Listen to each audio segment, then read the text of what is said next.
हमारे चैनल से जुड़े रहने के लिए YouTube पर इस चैनल को सब्सक्राइब करें। अपने ज़माने तालिबे इल्म ही से सुनता आ रहा हूँ। वाह सुभान अल्लाह, माशाअल्लाह। गालिबन ये 4 रोज़ा इजलास होता है, दिन में भी जलसा चलता है और रात में भी। और आज ये शायद आखिरी दिन का इजलास है और रात का इजलास आखिरी इजलास होगा इंशाअल्लाह। मुसलसल आप हजरात दिन में भी वाज़ो नसीहत सुन रहे हैं और रात में भी। मैं सोचता था कि दिन का इजलास कैसे कामयाब होगा, लेकिन यहाँ आने के बाद मेरी सोचो फिक्र का सारा अंदाज बदल गया। सुभान अल्लाह। इस वक्त आपके अंदर जो जोशो खरोश मैं देख रहा हूँ, इससे अंदाज़ा होता है कि सहस्राम की सरजमीन पर दुनिया से तशरीफ़ ले जाने उलमा ने आप लोगों के सीनों को रसूल पाक की सच्ची मोहब्बतों का गंजीना बना दिया है। सुभान अल्लाह, सुभान अल्लाह। उलमा की जब काविशें होती हैं तभी ये जज्बात और ये कैफियत होती है। अल्लाह तबारक व तआला आपके जज्बात को सलामत रखे, आमीन सुम्मा आमीन। और हमारे पीछे जो लाउड स्पीकर लेकर सुभान अल्लाह, अल्हम्दुलिल्लाह, माशा अल्लाह और दाद देने पर मामूर हैं, उनसे गुजारिश है कि दाद बगैर लाउड स्पीकर के दें ताकि ये मजमा भी दाद दे सके और इस मजमे की आवाज़ भी हमारे कानों से टकरा सके। हजरात, जिस मौजू पे आज मुझे तकरीर करना है वो बड़ा खुश्क मौजू है इस ज़माने के लिए। इस ज़माने में लोग कहाँ नमाज के ताल्लुक़ से, रोज़े के ताल्लुक़ से, हज के ताल्लुक़ से, ज़कात के ताल्लुक़ से सुनना पसंद करते हैं। इन लोगों को तो सिर्फ करामत वाली बातें चाहिए, करामत वाला वाक़या चाहिए और ऐसी बात चाहिए कि बस वो झूम उठे और ये समझ लें कि हमारे बुजुर्गाने दीन ऐसे होते हैं और हम कैसे रहेंगे, इसका जिक्र और इसका सुनना आज के ज़माने में मजमा पसंद भी नहीं करता। लेकिन इसके बावजूद मैं कोशिश करूंगा कि इसमें आपके जज्बात को भी उभार सकूं, मगर शर्त यह है कि आप पूरी ईमानदारी, दियानतदारी और रसूलुल्लाह सल्लल्लाहु अलैहि वसल्लम के इश्क से सरशार होकर मेरी बातों को तवज्जो से सुने। हजरात, आज मेरी तकरीर का उन्वान जैसा कि इस पोस्टर में, इस हैंडबिल में लिखा हुआ है, उस तकरीर का उन्वान है ज़कात और हुकूक़े इंसानी। जोर से बोलिए और बुलंद आवाज से कहिए, ज़कात और हुकूक़े इंसानी। मुझे यहाँ पर एक बात कहनी है आप हजरात से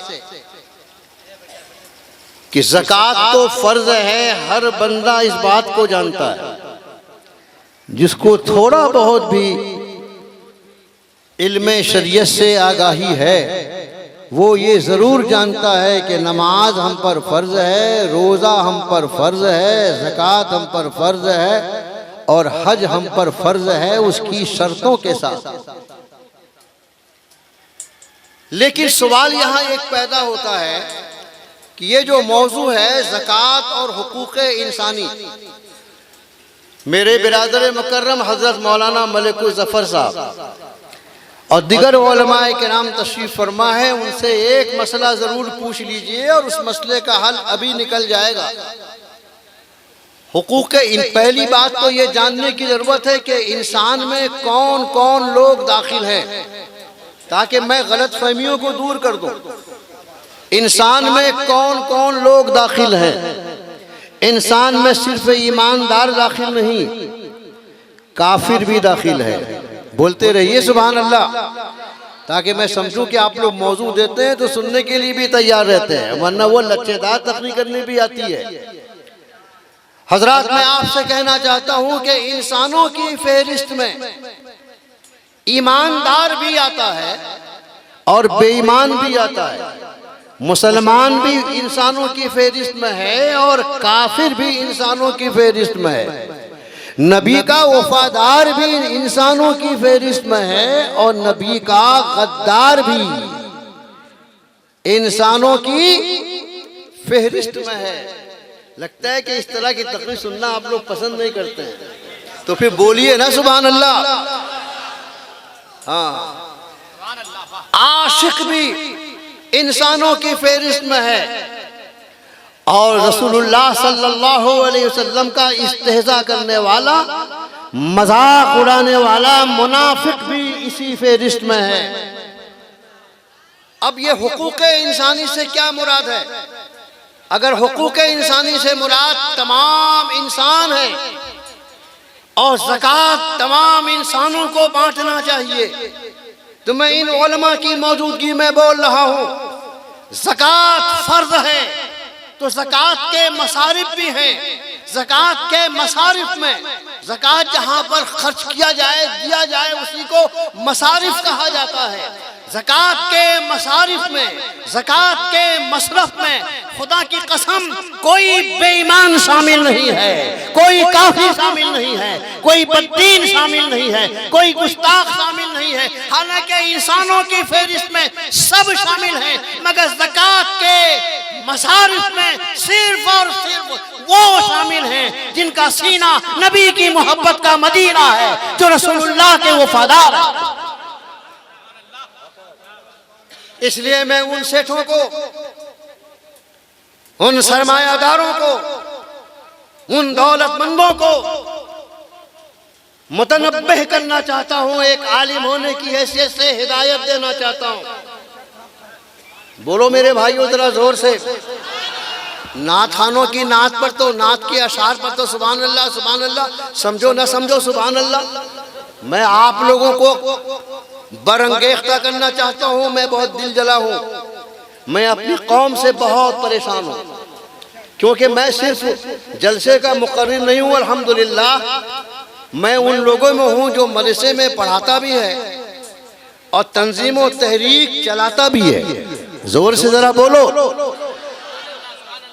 पूरा मुल्क मुझे, मेरे बारे में इस बात को जानता है कि आले रसूल जहां बैठ जाता है वहां सुन्नियत का अलम गाड़ दिया जाता है। मैं आपसे कहना चाहता हूं कि जो लोग सरमायादार हैं, पैसे वाले हैं, दौलतमंद हैं, साहिबे निसाब हैं, जिन लोगों के ऊपर ज़कात फर्ज है, रमजान शरीफ के महीने में वो लोग बाज़ाब्ता पैसों का बैग लेकर, अल्लाह माफ फरमाए, मैं नियतों पर हमला नहीं करता, अल्लाह करे कि उनके दिल में कोई दिखावा ना हो, मगर वो लाइन लगवाते हैं और लोग लाइन पे खड़े होते हैं और वो पैसे बांटते हैं ज़कात के। आपने देखा है कि नहीं कहीं? अरे बोलो, देखा है कि नहीं देखा है? मैं उसकी शरई हैसियत बताना चाहता हूं, मगर जोर से बोलो सुभान अल्लाह। इधर वाले भी बोले सुभान अल्लाह। तकरीरें आपने बहुत सुनी है, मैं तंजीम व तहरीक और तबलीग की बात करना चाहता हूं। हजरात, जो सेठ रमजान के महीने में पैसे का बोरा लेकर, पैसे का बैग लेकर, बाज़ाब्ता वक्त मुकर्ररा से लेकर फलां वक्त तक ये ऐलान करता हुआ बैठता है, अगर उसके दिल में दिखावा नहीं है और वो खुले आम फर्ज ज़कात को अदा करता है, यकीनन वो खुशनसीब है, ज़कात उसकी बारगाह इलाही में काबिल कबूल। और अगर दिखावा का जज्बा है, रिया का जज्बा है, तो खुदा की कसम करोड़ों रुपए वो बांट दे, 1 रुपया भी बारगाह इलाही में कबूल होने वाला नहीं है। पूछ लीजिए, हमारे उलमा है, जिम्मेदार स्टेज है, इधर उधर की बातें कही नहीं जाएंगी, वही बातें कही जाएंगी जो दलील वाली होंगी। फिर लाइन लगवाई जाती है। अब उस लाइन में खड़े कौन लोग होते हैं वो मैं बता दूं। सिर्फ गुरबा, यतामा और मसाकिन खड़े हुए नहीं रहते। हिंदुस्तान के बड़े बड़े इदारों के बड़े बड़े मौलाना भी खड़े रहते हैं। मैं ये नहीं कहता हूं कि ये मौलाना क्यों खड़े होते हैं, लेकिन मैं कभी कभी इन हजरात को भी मशवरे देता हूं कि आप हजरात कभी भी चंदा करने अकेले मत निकलिए। आज के जमाने में इससे इल्म की तौहीन होती है। आपको अगर चंदा करने के लिए भी जाना होगा तो अपने चंद साथियों के साथ, कमेटी के लोगों के साथ जाइए, ताकि आपका वक़ार मजरूह न होने पाए। इसके बावजूद जाते हैं। अगर ये उलमा भी इखलास के साथ जाते हैं तो खुदा की कसम ये शर्मो हया की बात नहीं है, शर्मो बेहयाई की बात नहीं है, बल्कि यकीन जानिए ये मेरे रसूल की मुबारक सुन्नत है। दीन के लिए तलब करो। बहरहाल ये उलमा भी खड़े रहते हैं, लेकिन उस लाइन पे, उस क्यू पे लगने वाले सिर्फ सुन्नी इदारे के लोग नहीं होते। बदअकीदा, गुमराह, बेदीन, काफिरों, मुर्तद के इदारे के लोग भी होते हैं। देवबंदी जमात के लोग होते हैं, तबलीगी जमात के लोग होते हैं, और भी दिगर बदअकीदे बदमजहबों के जमात के लोग भी उसी लाइन पे खड़े रहते हैं। और शेख साहब छानबीन नहीं करते, ये नहीं देखते हैं कि ये चंदा लेने वाला किस अकीदे का हामिल है, ये सुन्नी सही उल अकीदा है या नहीं है, सुन्नी इदारे के लिए ले रहा है या नहीं ले रहा है। और ये पढ़ाता है तो क्या पढ़ाता है, बच्चों को सिखाता है तो क्या सिखाता है। इन तमाम तर चीजों का कोई लिहाज ये शेख लोग नहीं रखते। हाँ, कुछ लोग हैं जरूर, ये दुनिया अच्छों से खाली नहीं है, जरूर कुछ लोग लिहाज रखते हैं, पूछते हैं, मगर अक्सरियत ना पूछने वालों की है। और बगैर किसी तहकीक के जो इदारे का आता है उसको पैसा दे दिया जाता है। उन लोगों को मैं ये शरई मसला बता देना चाहता हूँ, जो पैसा आपका सुन्नी इदारों के लिए जाता है, खुदा की कसम ज़कात अदा होती है, और जो पैसा बदअकीदों के इदारों के लिए जाता है उससे ज़कात अदा नहीं होती। अब तक जितना पैसा ऐसे अकीदे वालों को दे चुके हैं, हिसाब करके दोबारा निकालिए, ताकि आपके जिम्मा ज़कात का कर्जा बाकी न रहे। ये सब तकरीरों में न सुभान अल्लाह की झनकार होती है और नारों की ललकार।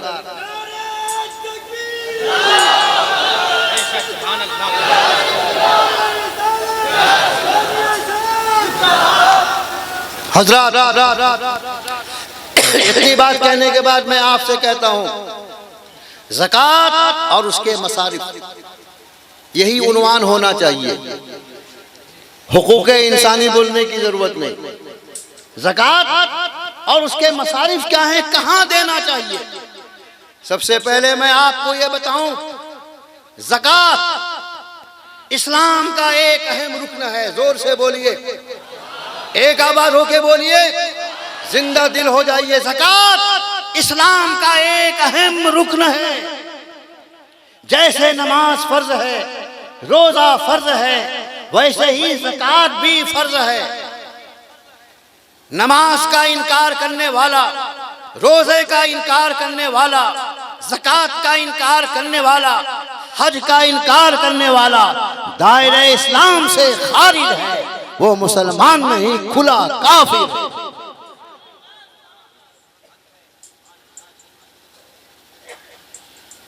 और जरा दूसरे रुख से समझिए, ज़कात फर्ज है। एक एक आदमी को आप देखिएगा कि एक वक्त की भी नमाज नहीं पढ़ता है।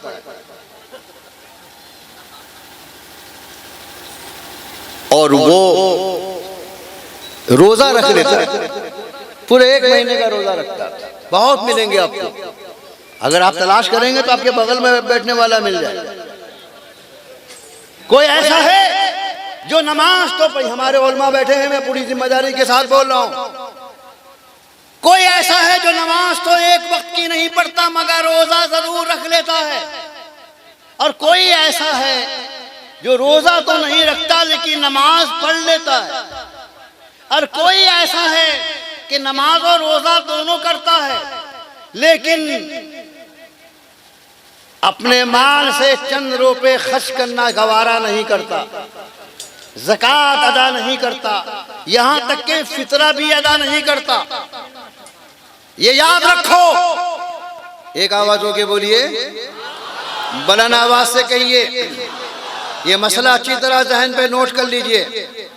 ये याद रखिए, कोई नमाज पढ़े रोजा न रखे उसकी नमाज काबिल कबूल नहीं। बोलिए हजरत, मैं सही बोल रहा हूं कि नहीं? ये सारे उलमा की ताईद हासिल है। जो नमाज पढ़े रोजा रखे, रोजा न रखे उसकी नमाज काबिल कबूल नहीं, और कोई रोजा रखे नमाज न पढ़े उसका रोजा काबिल कबूल नहीं। और जो ये दोनों करे, ज़कात न दे तो उसकी ज़कात दे तो उसकी ज़कात भी काबिल कबूल। हाँ, जिम्मे से साकित हो जाता है। नमाज नहीं पढ़ी, रोजा रखा, रोजा जिम्मे से साकित तो हुआ मगर वो काबिल कबूल नहीं हुआ जब तक दूसरे फराइज वो अदा न कर ले। जब दूसरे फराइज वो अदा कर लेगा तब जो फर्ज वो अदा कर चुका है वो काबिल कबूल हो जाएगा। जोर से बोलिए सुभान अल्लाह, और बुलंद आवाज से कहिए। इसलिए मेरे भाइयों, आज सीरत कमेटी का जो ये इजलास है और इस इजलास में जो मुझे मौजू दिया गया है, इस मौजू के तकाजे के तहत मैं आपको मुतनब्बह करना चाहता हूँ। मर्द हो या औरत, बूढ़े हो या जवान, इन तमाम लोगों को मैं वाज़े कर देना चाहता हूँ, अगर तुम सच्चे मुसलमान हो, ईमानदार हो, सुन्नी मुसलमान हो, आला हजरत के मसलक पर चलने वाले हो, तो आप आला हजरत के मसलक को अपने अमल से बदनाम मत करो। आज से अहद करो कि इस मंच, इस स्टेज पर, इस सामियाने के नीचे बैठकर हम वादा करते हैं इस्लाम के तमाम फर्जों पर अमल करेंगे, नमाजी भी बनेंगे, गाजी भी बनेंगे, रोजादार भी बनेंगे, ज़कात देने वाले भी बनेंगे और हाजी भी बनेंगे।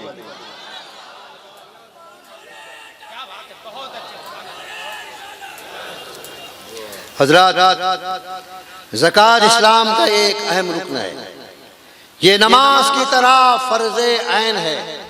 इसका इनकार करने वाला काफिर है और अदा न करने वाला गुनाहगार है। जोर से बोलिए सुभान अल्लाह। अल्लाह तबारक व तआला की जरा हिकमत मुलाज़ा फरमाइए। अल्लाह तबारक व तआला सबका खालिक है।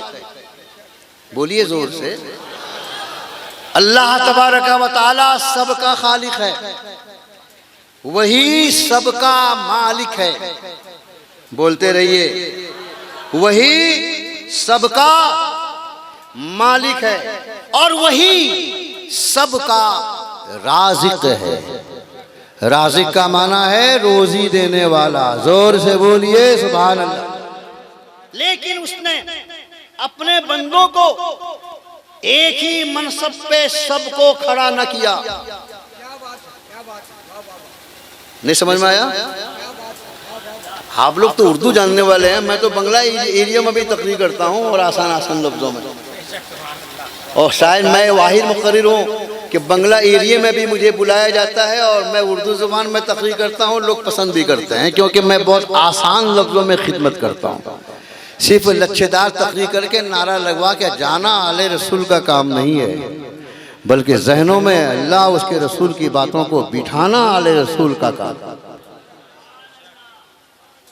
मैं अभी क्या बोल रहा था? बोलिए।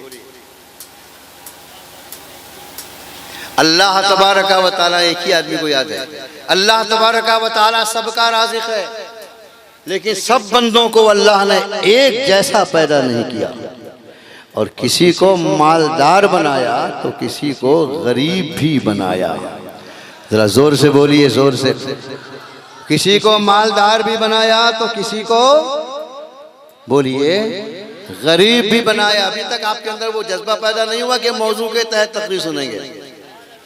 अगर मौजू के तहत तकरीर सुनने के आदि हैं तो जज्बात पैदा कीजिए। अभी इसी ज़कात के ताल्लुक से एक बात ऐसी मैं पेश करूंगा कि आप लोग उछल जाएंगे। मैं उछलने वाली तकरीर आज करना नहीं चाहता हूँ, मौजू के तहत बोलूंगा। इधर से उधर मुझे भागने की आदत नहीं। चलिए सुन लीजिए इसी मौजू के तहत एक बात।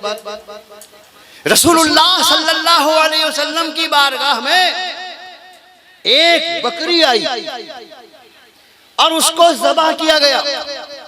एक रान छोड़कर पूरे गोश्त को अल्लाह के रास्ते में सदका कर दिया गया। जोर से बोलिए, अल्लाह के रास्ते में सदका कर दिया गया। मेरे सरकार सल्लल्लाहु अलैहि वसल्लम ने पूछा कि उस बकरी में से कुछ बाकी है? तो सहाबा ने अर्ज किया, या रसूल अल्लाह सिर्फ एक रान बाकी है। मेरे सरकार ने जवाब दिया, जी नहीं, एक रान के अलावा सब बाकी है। जोर से बोलो, एक रान के अलावा सब बाकी है। मतलब क्या हुआ? जो राहे इलाही में खर्च कर दिया जाता है उसी को बका हासिल है, और जो रख दिया जाता है अपने सरफे में लाया जाता है वो बाकी नहीं होता, वो फानी बन जाता है। और जो राहे इलाही में खर्च कर दिया जाता है, खुदा की कसम, उसी को बका हासिल हो जाती है, और वही बाकी रहने वाली चीज। नारे तकबीर, नारे रिसालत, जलसे सीरत पाक। वाह सुभान अल्लाह। ज़कात देने वाले ये न सोचें कि उनका माल कम हो जा रहा है। उनका माल कम नहीं होता, बल्कि खुदा के वादे के मुताबिक उनका माल बढ़ता है। जोर से बोलिए, एक के बदले में 10 अता करना, ये परवरदिगार आलम जल्ला शानहू का वादा है। और हम कहते हैं कि जमीन फट सकती है, आसमान टूट सकता है, सूरज पश्चिम से निकल सकता है, लेकिन खुदा की कसम, खुदा का वादा कभी भी गलत नहीं हो सकता। उससे बड़ा वादा पूरा करने वाला कायनात में कोई नहीं हो सकता।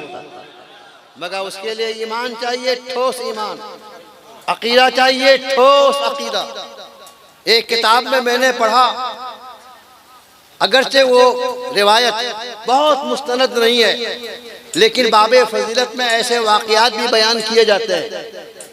किसी बुजुर्ग ने ये लिखा है और एक आलिम ने उसको बयान किया कि मुहर्रम की 10वीं तारीख को आशूरा के रोज अगर कोई राहे इलाही में 1 रुपया खर्च करता है तो अल्लाह उसको 1 के बदले में 400 अता करेगा। तो एक बंदा वहां बैठा हुआ था, बेचारा गरीब था, उसके पास 3 दिरहम थे। वहां से उठा, उसने 3 दिरहम राहे इलाही में खर्च कर दिया। अब वो इंतजार कर रहा है कि 1200 आएंगे। महीना गुजरा, 2 महीना गुजरा, 3 महीना गुजरा, चौथा, 5वां, 6ठा, 7वां, 8वां, 9वां, 10वां, 11वां गुजरा, और फिर मुहर्रम शरीफ का आशूरा आया। जोर से बोलिए सुभान अल्लाह। फिर वो मौलाना साहब तकरीर करने के लिए खड़े हुए। फिर उन्होंने इस हदीस पाक को पेश किया। तो वो खड़ा हो गया कि हजरत अब ऐसी तकरीर मत कीजिए। का मतलब का आपके कहने पर मैं गरीब आदमी था, 3 दिरहम मैंने लुटा दिया था, मगर 1200 क्या 12 दिरहम भी मेरे पास नहीं आए। पूरा साल गुजर गया। उस मौलाना साहब ने उसको समझाया, ला तक़नतू मिन रहमतिल्लाह, अल्लाह की रहमत से नाउमीद न हो, अल्लाह देगा, ज़रूर देगा, उसका वादा हक है, ज़रूर मिलेगा, किसी न किसी बहाने से अल्लाह तुमको अता फरमाएगा। मौलाना खूब समझा दिया, मगर वो समझ में नहीं आया, घर आ गया वापस। अभी घर में बैठा था, दरवाजे खटखटाए गए।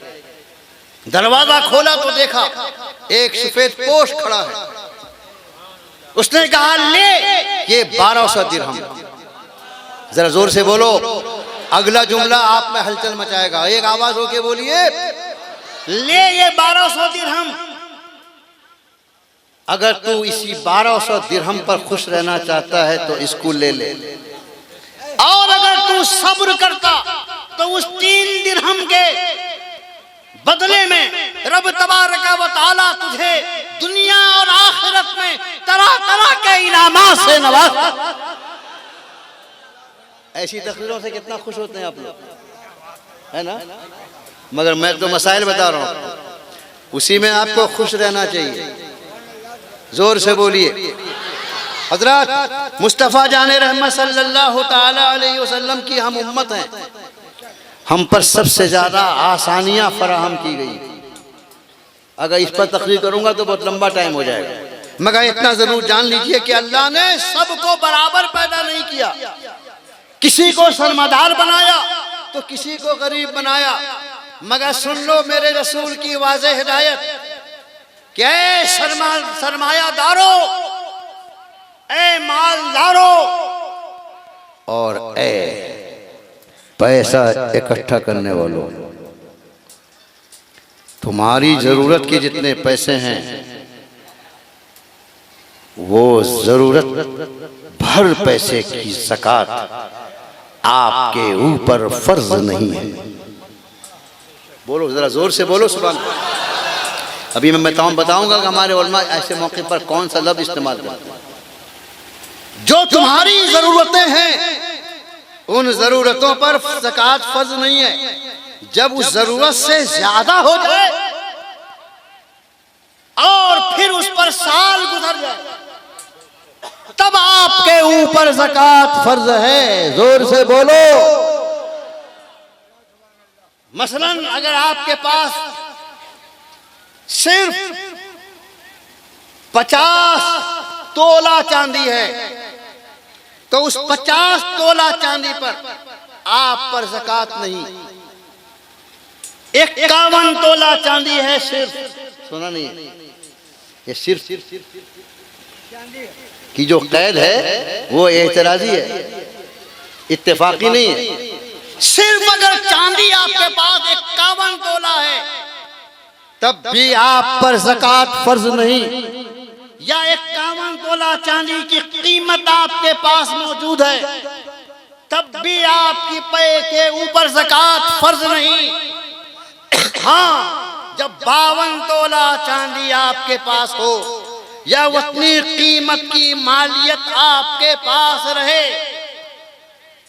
उस पर साल गुजर जाए कि साल भर आप इतने पैसे के मालिक रहे, उसके बाद में आपके ऊपर ज़कात फर्ज है। जोर से बोलिए। हमारे उलमा क्या कहते हैं, साहिब निसाब कौन है? हवाइजे असलिया के अलावा जो चीज़ें हैं उन पर ज़कात फर्ज है। हवाइजे असलिया में बहुत सारी चीज़ें हैं, आपकी पढ़ने की किताबें हवाइजे असलिया में दाखिल है। लेकिन अगर आप किताब की बिजनेस करेंगे तो उस पर भी ज़कात फर्ज हो जाएगी, वगैरह वगैरह, बहुत लंबा हो जाएगा। कहने का मकसद यह है कि मालदारों के ऊपर, पैसे वालों पर जो ज़कात फर्ज है वो ज़कात उनकी जायद रकम के ऊपर है।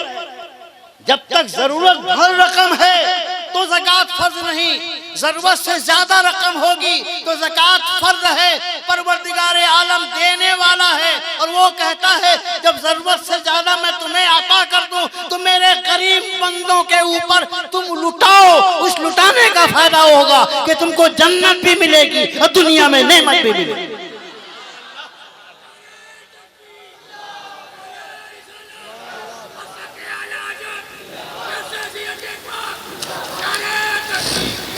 बहुत सही मौके पर आपने मसलके आला हज़रत जिंदाबाद का नारा लगाया है। मसलके आला हज़रत जिंदाबाद खाली चादर गागर का नाम नहीं है। जोर से बोलो मेरे भाइयों। मसलके आला हज़रत खाली उर्सो कुल का नाम नहीं है। मसलके आला हज़रत सिर्फ सलामो क़याम का नाम नहीं है। बल्कि मसलके आला हज़रत शरीयत इस्लामिया के हर रुक्न पर अमल करने का नाम है। लोग समझते हैं कि मसलके आला हज़रत जिंदाबाद का नारा लगा देंगे, उर्सो कुल कर लेंगे, फातिहा खानी कर लेंगे, 40वां करेंगे, 10वां करेंगे, 20वां करेंगे, सलाम क़याम कर लेंगे तो बेड़ा पार है। नहीं, आला हज़रत का वही है जो नमाजों का भी पाबंद है, रोजादार भी है, ज़कात देने भी है और हज करने वाला भी है। झूठ से परहेज करना मसलके आला हज़रत है। जरा जोर से बोलो। ये सब तकरीरें पसंद नहीं आएंगी, मैं जानता हूँ इस कौम को, आ रही है पसंद। ज़कात, झूठ से परहेज करने वाला वही मसलके आला हज़रत का पैरोकार है। आपने ज़कात के उन्वान पर तकरीर पर मसलके आला हज़रत का नारा लगाया है। खुदा की कसम आला हज़रत की रूह खुश हो गई। लोगों ने मसलके आला हज़रत को बदनाम कर रखा है अपने अमाल से। बहरहाल हज़रात, अर्ज करना यह है कि अल्लाह तबारका व तआला ने हम मुसलमानों पर ज़कात को फर्ज किया, मगर किसके ऊपर ज़कात फर्ज है? जो साहिबे निसाब। साहिबे निसाब किसे कहते हैं? जिसके पास 52.5 तोला चांदी हो या 7.5 तोला सोना हो या दोनों थोड़े थोड़े हो, एक के निसाब पर दोनों मिलकर पहुंच जाएं, या यह है कि वो इतनी कीमत का आपके पास माल हो। इन तमाम सूरतों में ज़कात फर्ज है और वो बंदा साहिबे निसाब है। जोर से बोलिए, वो बंदा साहिबे निसाब है और उसके पास जो जरूरत के सामान है उसके लिए छूट है। इसके अलावा जब तक उसके पास 52.5 तोला चांदी या उसकी कीमत नहीं आ जाती है, उस वक्त तक उसको ज़कात का हुक्म भी नहीं दिया जा रहा है। जायद रकम होने पर ज़कात का हुक्म दिया जा रहा है। ज़कात दो ताकि खुदा के गरीब बंदे भी गुजर बसर कर सकें, दुनिया में जिंदगी गुजार सकें और वो भी खाने दाने को अपने मुंह में लगा सकें। जोर से बोलिए, ये बहुत बड़ी हिकमत है परवरदिगार आलम जल्ला शानु। अब उसके बाद ये न समझो कि हमने गरीबों को ज़कात देकर बहुत बड़ा एहसान किया। गरीबों को ज़कात देकर हमने एहसान किया, ऐसा भी मत सोचना। इसलिए कि तुमने गरीबों पर कोई एहसान नहीं किया, बल्कि गरीबों का हक तुमने अदा किया। जरा जोर से बोलो। हक अदा करने वाला, हकदार को हक देने वाला उस पर एहसान नहीं करता, बल्कि हकदार ने तुमको हक अदा करने का मौका देकर उसने तुम पर एहसान किया। लेकिन गरीब लोग ये मत समझें कि हम लोगों का एहसान है कि मालदार लोगों से हमने ज़कात ले ली। मतलब इसका ये नहीं होता,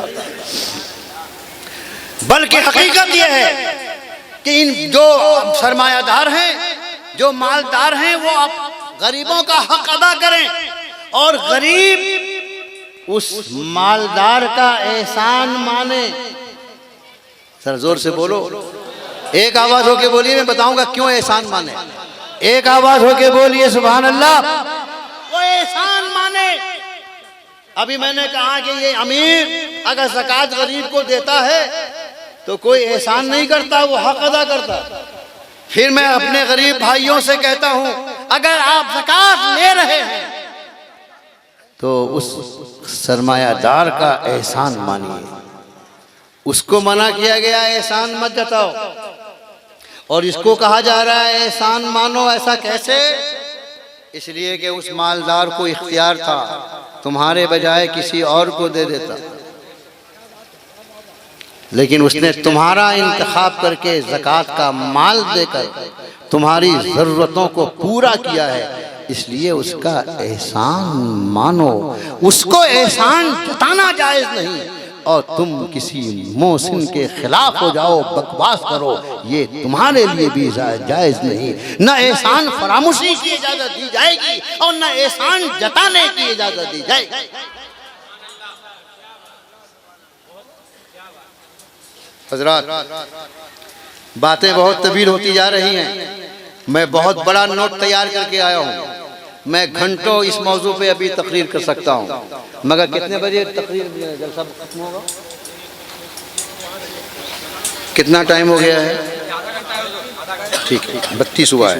जोर से बोलिए सुभान अल्लाह, और बुलंद आवाज से कहिए सुभान अल्लाह। हजरत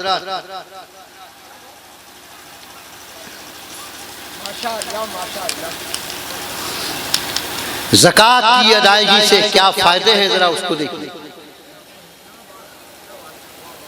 एक बात याद रखिए, आपका जो सीना है, सीना, इस सीने के अंदर कुछ है। क्या है? जोर से बोलिए। अरे दिल वालों बोलो, दिल है। क्या कहना है? बहुत मुख्तसर सा लफ्ज है दिल, 2 हरफी है। अरबी में 3 हरफी है, कल्ब। और सीना चीरोगे तो एक गोश्त का मुख्तसर सा टुकड़ा, लुथड़ा निकलेगा, उसी का नाम है दिल। मगर इस देखने में तो ये दिल है, छोटा सा है, बोलने में भी बहुत सहल है, मुख्तसर सा लफ्ज है, लेकिन ये पूरी कायनात को अपने अंदर समाये रखता है। जोर से बोलिए, एक आवाज होके बोलिए। आपके लिए बहुत बड़ा इम्तिहान है। अगर इस इम्तिहान में आप कामयाब हो गए तो आपकी कब्र भी रोशन है और आपका हश्र भी ताबनाक है। उसी दिल में आपके बाप की भी मोहब्बत है, माँ की भी मोहब्बत है, भाई की भी मोहब्बत है, बहनों की भी मोहब्बत है, बीवी की भी मोहब्बत है, बच्चों की भी मोहब्बत है, रिश्तेदारों की भी मोहब्बत है, पड़ोसियों की भी मोहब्बत है, दोस्तों की भी मोहब्बत है। उसी दिल में मुल्क की भी मोहब्बत है, उसी दिल में वतन की भी मोहब्बत है, उसी दिल में माल की भी मोहब्बत है, उसी दिल में दुनिया की भी मोहब्बत है। लेकिन आपका दिल चमकदार कैसे बनेगा? आपका दिल रोशनो तापनाक कैसे बनेगा? आपका दिल बारगाह इलाही में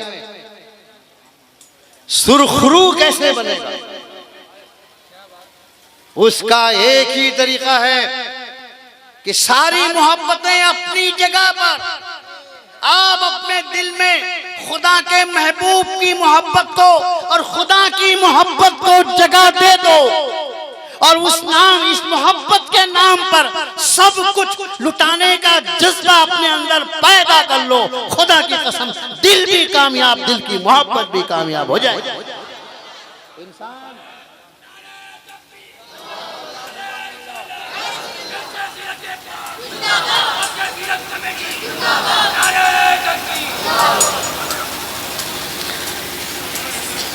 इसका मतलब हुआ क्या कि दिल में हुब्बे दुनिया भी होगी, दुनिया की मोहब्बत भी होगी।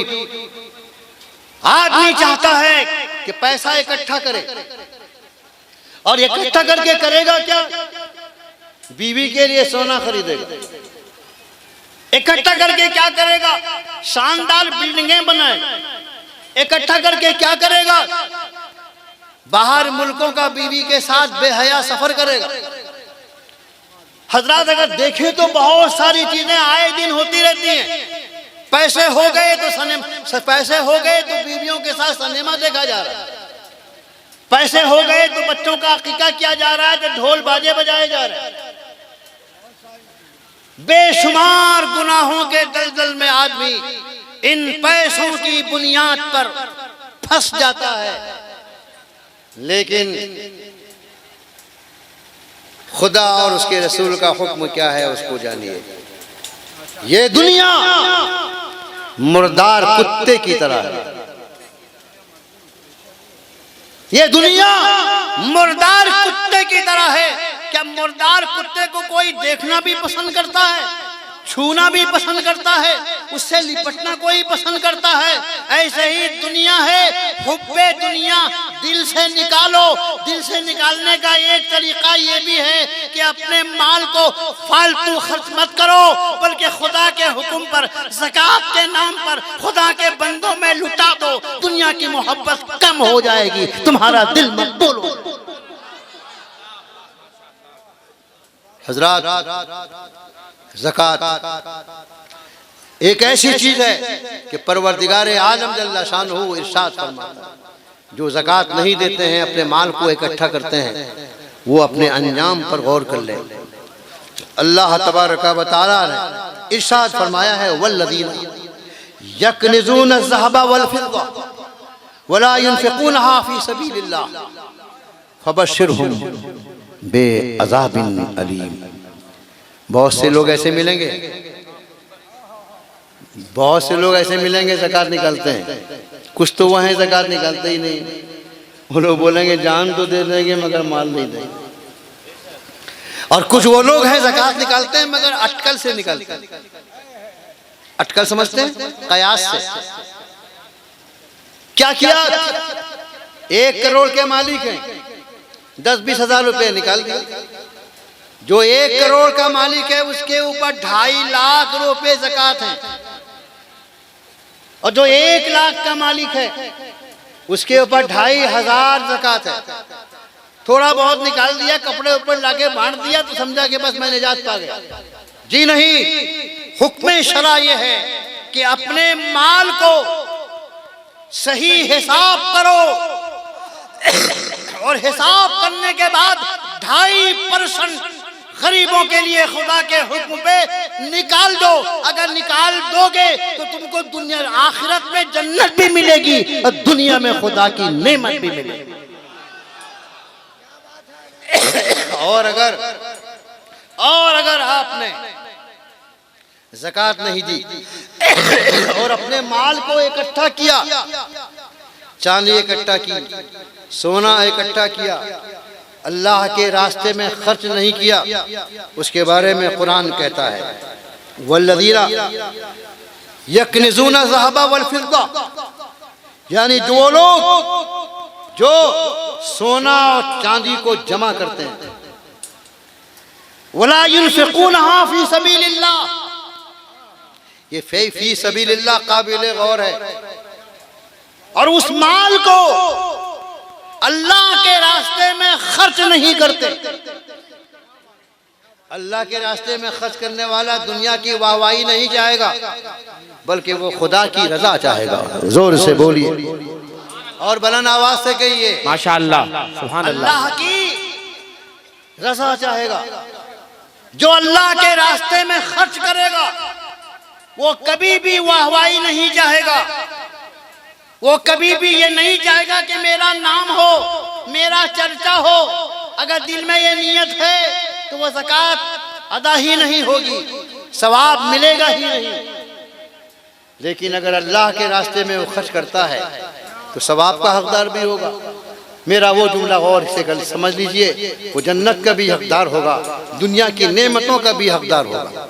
और जो राह इलाही में खर्च नहीं करेगा, माल दौलत सोना चांदी को इकट्ठा करके रखेगा, जमा करता रहेगा, तो उसके लिए परवरदिगार फरमाता है, आले रसूल नहीं कहता, खुदा का रसूल नहीं फरमा रहा, खुदाए कदीर फरमाता है, उसी ने आपको माल दिया। क्या एहसान है उसका, उसी ने आपको माल दिया। और फिर वो कहता है कि मेरे बंदों पर खर्च करो मेरे रास्ते में।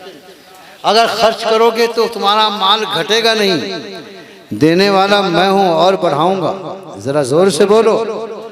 इसके बावजूद बंदे अगर नहीं निकालेंगे तो जलाले खुदाबंदी क्या खामोश रहेगा?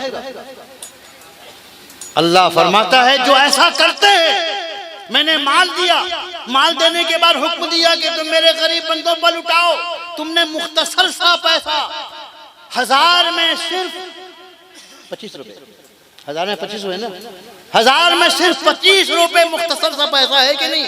अगर नहीं निकालोगे तो फिर अल्लाह तबारक व तआला इरशाद फरमाता है, फबश्शिरहुम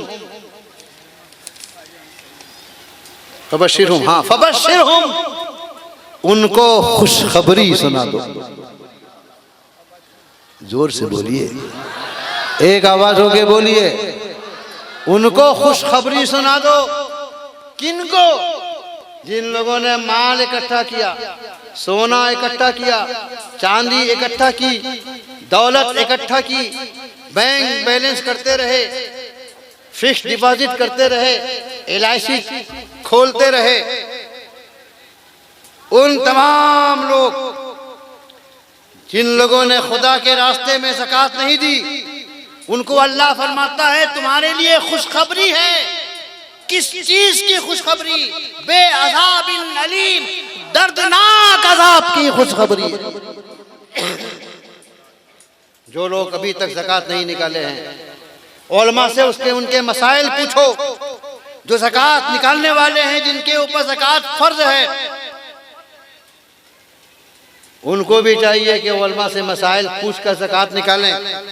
और जो लोग अभी तक हिसाब से नहीं निकाले हैं, दोबारा हिसाब करके जितना उनके ऊपर मजीद निकलता है उसको निकालें। जब तक वो ऐसा नहीं करेंगे, उनके सजदे कबूल नहीं होंगे, उनका क़याम कबूल नहीं होगा, उनका रुकू कबूल नहीं होगा।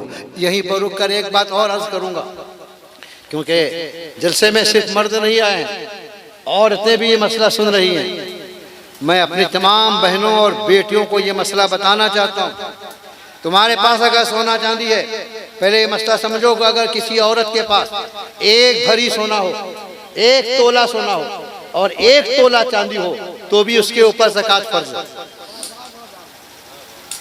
समझ में आ रहा है मसला? क्योंकि सोने की कीमत अभी 30,000 है और 52 तोला चांदी की कीमत 30,000 नहीं। अगर किसी के पास एक तोला सोना और एक तोला चांदी है, किसी औरत के पास ये जेवर है, तो उसके ऊपर भी ज़कात फर्ज है। जोर से बोलिए और बुलंद आवाज से कहिए कि तकरीर का मेरा आखिरी पहलू है। और बुलंद आवाज से कहिए, हाथों को लहराइए और जोर से बोलिए सुभान अल्लाह। एक आवाज होके बोलिए माशा अल्लाह। उन औरतों के ऊपर भी ज़कात फर्ज है जिन औरतों के पास एक भरी चांदी और एक भरी सोना है। रमजान का महीना आता है, शुरू रमजान ही से हमारी बहनें अपने शौहरों से मुतालबा शुरू कर देती हैं कि रमजान ईद के मौके पर हमको ये कपड़ा चाहिए, हमें ऐसी चप्पल चाहिए, ऐसा जूता चाहिए, और हमको बनाओ सिंगार का ये सामान चाहिए, आजकल नई डिजाइन की सूट निकली है वो चाहिए, वगैरह वगैरह। मगर अफसोस, 100,000 अफसोस, तुम्हारी ईद भी बारगाह इलाही में कबूल न होगी। मैं अपनी बहनों से कहता हूं, रमजान के महीने में ये डिमांड मत करो अपने शौहर से कि मुझे नया कपड़ा चाहिए, नया जोड़ा चाहिए, नई चप्पल चाहिए, नया जूता चाहिए, बनाओ सिंगार का ये सामान चाहिए। नहीं, बल्कि अपने शौहर से कहिए कि आप मेरे लिए नया कपड़ा उस वक्त लाइएगा जब मेरे जेवर की आप ज़कात निकाल दीजिएगा। जरा जोर से बोलो मेरे भाई।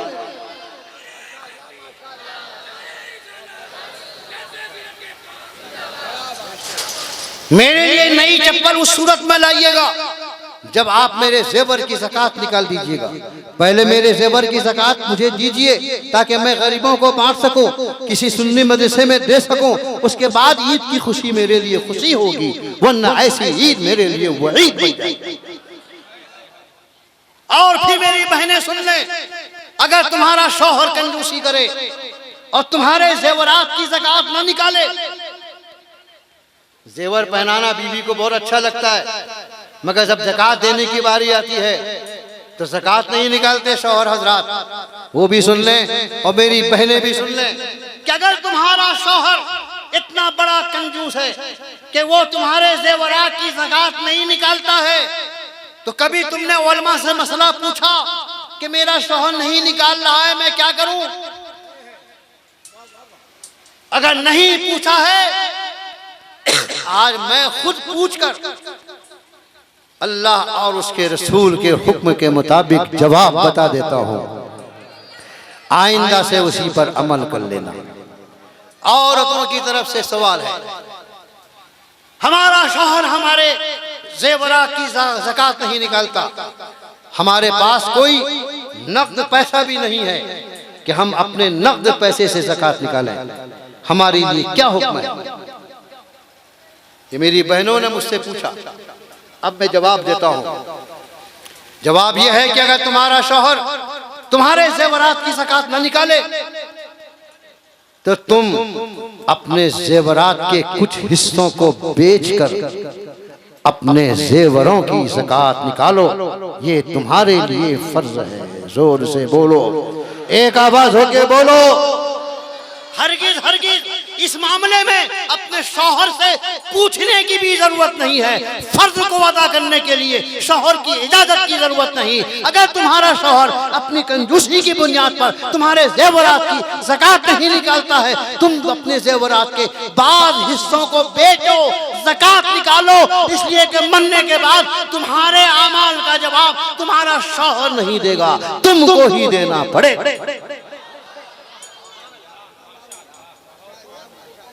सुभान अल्लाह, सुभान अल्लाह। हजरात, इतनी बात कहने के बाद अब मैं आखिरी बात आपके सामने पेश करके रुखसत होता हूँ। अगर जिंदगी बाकी रही तो फिर रात में इंशाअल्लाह ताला आप तकरीर समाअत फरमाएंगे। जोर से बोलिए, एक आवाज होके बोलिए। आज रात में मेरी तकरीर का उन्वान होगा अकायदे अहले सुन्नत। बोलिए, जरा जोर से बोलो, एक आवाज होके बोलो। अकायदे अहले सुन्नत। अकायदे सवादे आजम लिखा हुआ है, लेकिन सवादे आजम समझने वाले लोग नहीं, इसीलिए बहुत कम है। उलमा ही समझते हैं, अवाम तो समझते नहीं। अकायदे अहले सुन्नत, और उसके साथ साथ एक जुमछल्ला और भी है। वो क्या है? अकायदे सवादे आजम और फ़िरक़े बातिला। अकायदे अहले सुन्नत पर भी रोशनी डालना है, और जो बदअक़ीदा हैं, बातिल फ़िरक़े हैं, उनके बारे में भी कुछ बोलना है। जोर से बोलो भाई मेरे, जोर से बोलो मेरे भाइयों, जोर से बोलो।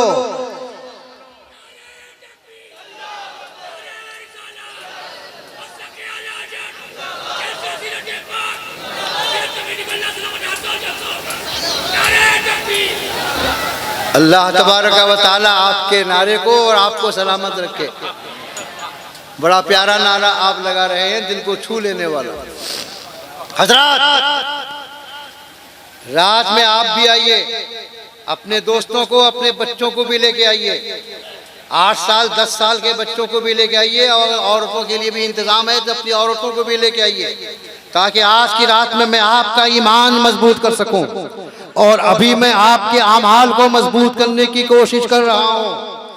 मेरे भाइयों, अगर हकीकी मानों में आप चाहते हैं कि आपकी नमाजें बारगाह इलाही में कबूल हो जाएं, रोज़ा आपका बारगाह इलाही में कबूल हो जाए, तो आज से अहद कीजिए, ज़कात भी हम निकालेंगे, रोज़ा भी हम रखेंगे, नमाजें भी हम पढ़ेंगे। और अगर अल्लाह ने तौफीक दे दी और हम साहिबे इस्तिताअत हो गए, तो अल्लाह के घर का हज भी करेंगे, मुस्तफा के दर की ज़ियारत भी करेंगे। अब आखिरी बात मैं पेश करने वाला हूं, सुनने के लिए तैयार हो जाइए। और इस बात को मैं खड़े होकर पेश करूंगा और फिर मैं रुखसत हो जाऊंगा, मगर जोर से पढ़ते रहिए दरूद शरीफ। सैयदना व शफीना हबीबना मौलाना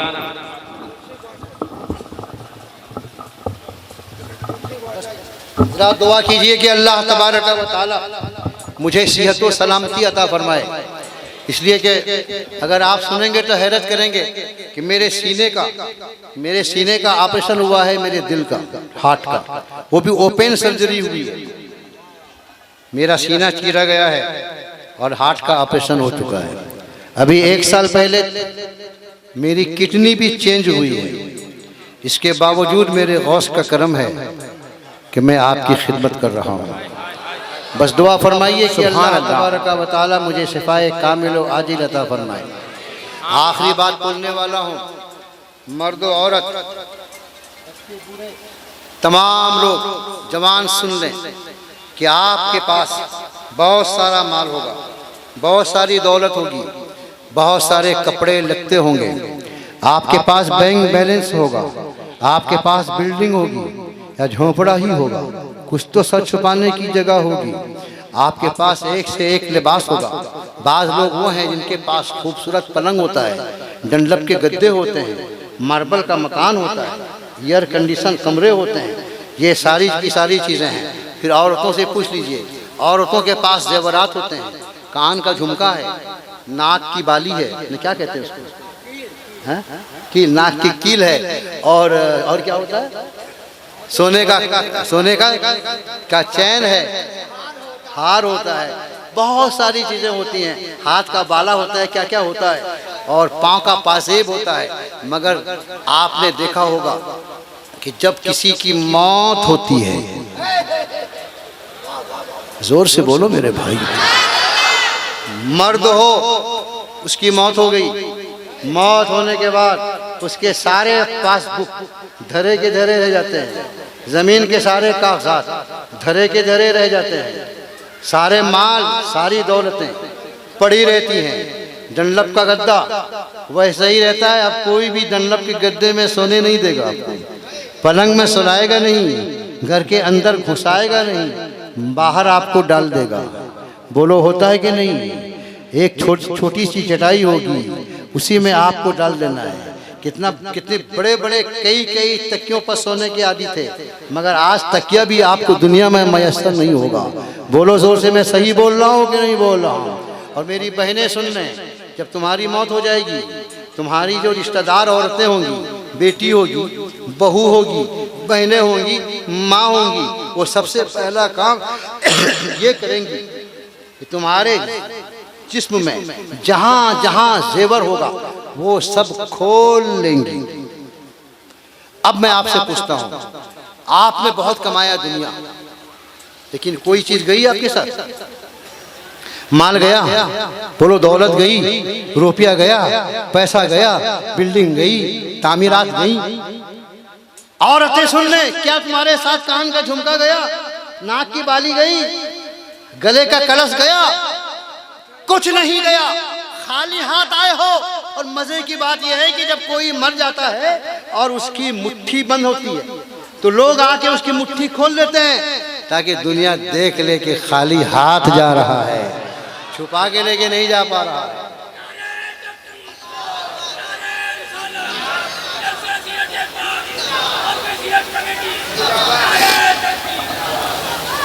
तमाम लोग मरने के बाद खाली आए हैं और खाली जाएंगे, कुछ भी नहीं जाएगा। मगर यहाँ रुक कर मैं बोलता हूँ आपसे कि एक सूरत है कि आपका माल आपकी कब्र में पहुंच जाएगा। जोर से बोलिए और बुलंद आवाज से कहिए माशाअल्लाह, सुभान अल्लाह। एक सूरत है कि आपका माल आपकी कब्र में पहुंचेगा। वो कब पहुंचेगा? हजरत इमाम राजी से किसी ने पूछा, एक दौलतमंद ने, कि हुजूर ये बताइए कोई ऐसी सूरत है कि मैं तमाम दौलतों को अपनी कब्र में ले जाऊं? बोलो जोर से, बुलंद आवाज से कहिए, बस आखिरी जुमला बोल रहा हूं। क्या कोई ऐसी सूरत है? इमाम राजी से पूछा गया क्या कोई ऐसी सूरत है कि हम अपने तमाम माल को, अपनी तमाम दौलत को अपनी कब्र में ले जाएं? तो इमाम राजी ने उसको मायूस नहीं किया, बल्कि कहा हाँ ऐसी सूरत है। बोलिए जोर से, वो सूरत सुनना चाहते हैं? हाथों को उठाइए, एक आवाज होके बोलिए सुभान अल्लाह। क्या ऐसी सूरत है कि मैं अपनी तमाम दौलतों को अपनी कब्र में ले जाऊं?